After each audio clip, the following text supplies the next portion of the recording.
if you're surfing a lot and you got neck and shoulder tension, or you're spending too much time at the computer and you do surf and all this just hurts because you're doing this, you need your body, a ball, and a band will get you feeling good. I'm Cris Mills with surfstrengthcoach.com. Give the website a look. Some techniques, some stretches, some drills, just to loosen up the shoulders, loosen up the neck, so you can feel good when you paddle.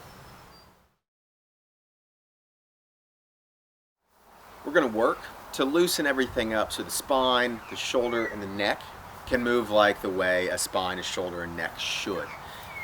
Inefficient paddling positions, gravity, computer time, it restricts the range of motion of all this stuff, and then you add on a lot of paddling, it hurts. We need to get back to, oh, I have a neck that can be a neck.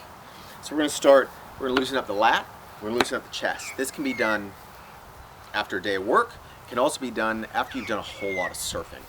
Like anything with the body, you need to be consistent.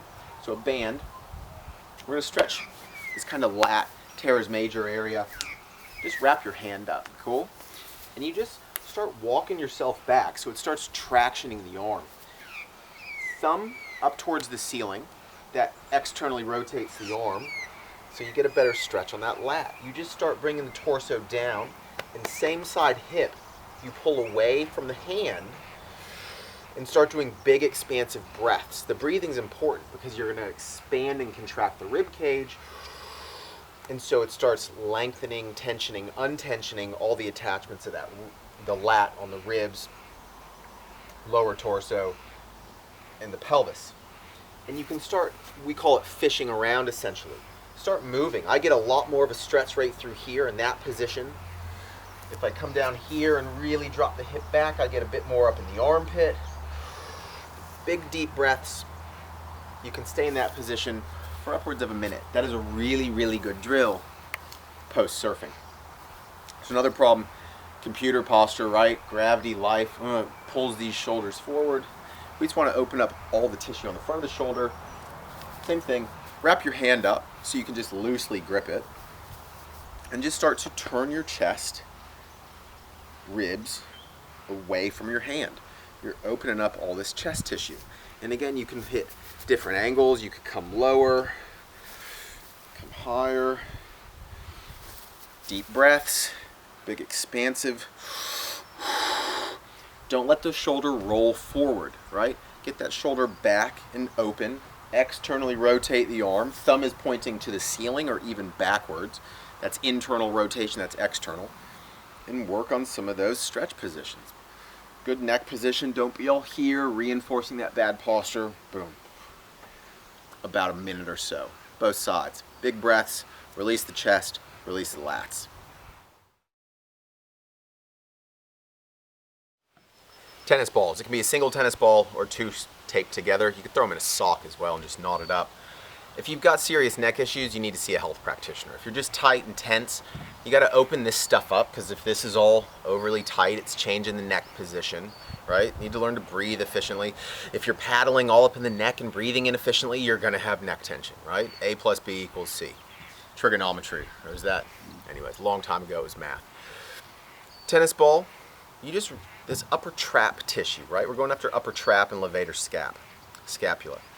You just press the tennis ball into this meaty tissue and drop the head away. So there I get a little trigger point referral up into the eye, and I can start adding some rotation in there and just slow. See how that gets a lot more tender and stretched, so I'd hold that for a breath or two. Change that ball position just a tad, so that's a pretty good stretch. That kind of gives a little trigger point referral up around the eyebrow. Breathe, relax, bit of head rotation. I'd spend 2 to 3 minutes per shoulder. You'll probably find one side is worse than the other, so you just press that ball anywhere down into the meat of this shoulder, right? It can be a little further towards the back. See, that's a good stretch right there. Deep breaths.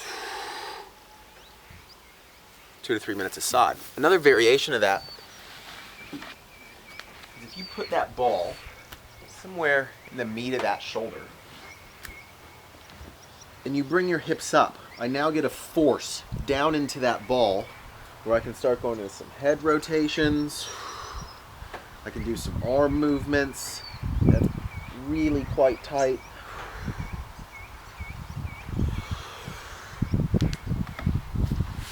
And fish around through that tissue and release some trigger points and release some tensions. Cool? The last thing we need to do is go after the thoracic spine just a bit. If tennis ball is way too stiff, don't do it. Use a rolled up yoga mat to about, you can adjust the width or the diameter, about forearm width. The thoracic spine, below the neck and above the lumbar spine. So everything between my two hands. We get really stiff, and so then we can't extend that thoracic spine when we surf. So it just all becomes neck, and shoulders are rolled forward and everything's tight. Again, we need to be able to get in this, open, I can breathe, move a neck and move a shoulder. Spine goes between the two tennis balls. So essentially like that. And you'll bring your knees up and you're gonna hit each individual segment. Nice hug and just kind of sit there and rock side to side a little. And after you've done that segment for a few rocks, you just slide the tennis ball up or down, only about an inch. And again, you can kind of rock. You can come into some extension. Extension. Some rocking of the lower body slightly, so it rotates that spine up to that ball, or I rotate directly on it.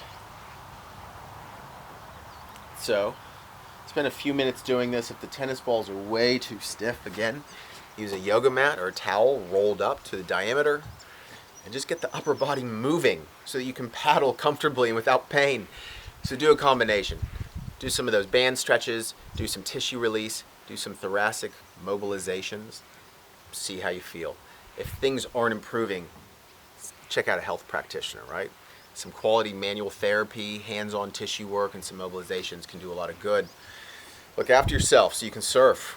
Post-surf, too much computer time, work on this stuff. Check out surfstrengthcoach.com. Keep your body moving well. There's flies, WA. Keep your body moving well so you can surf.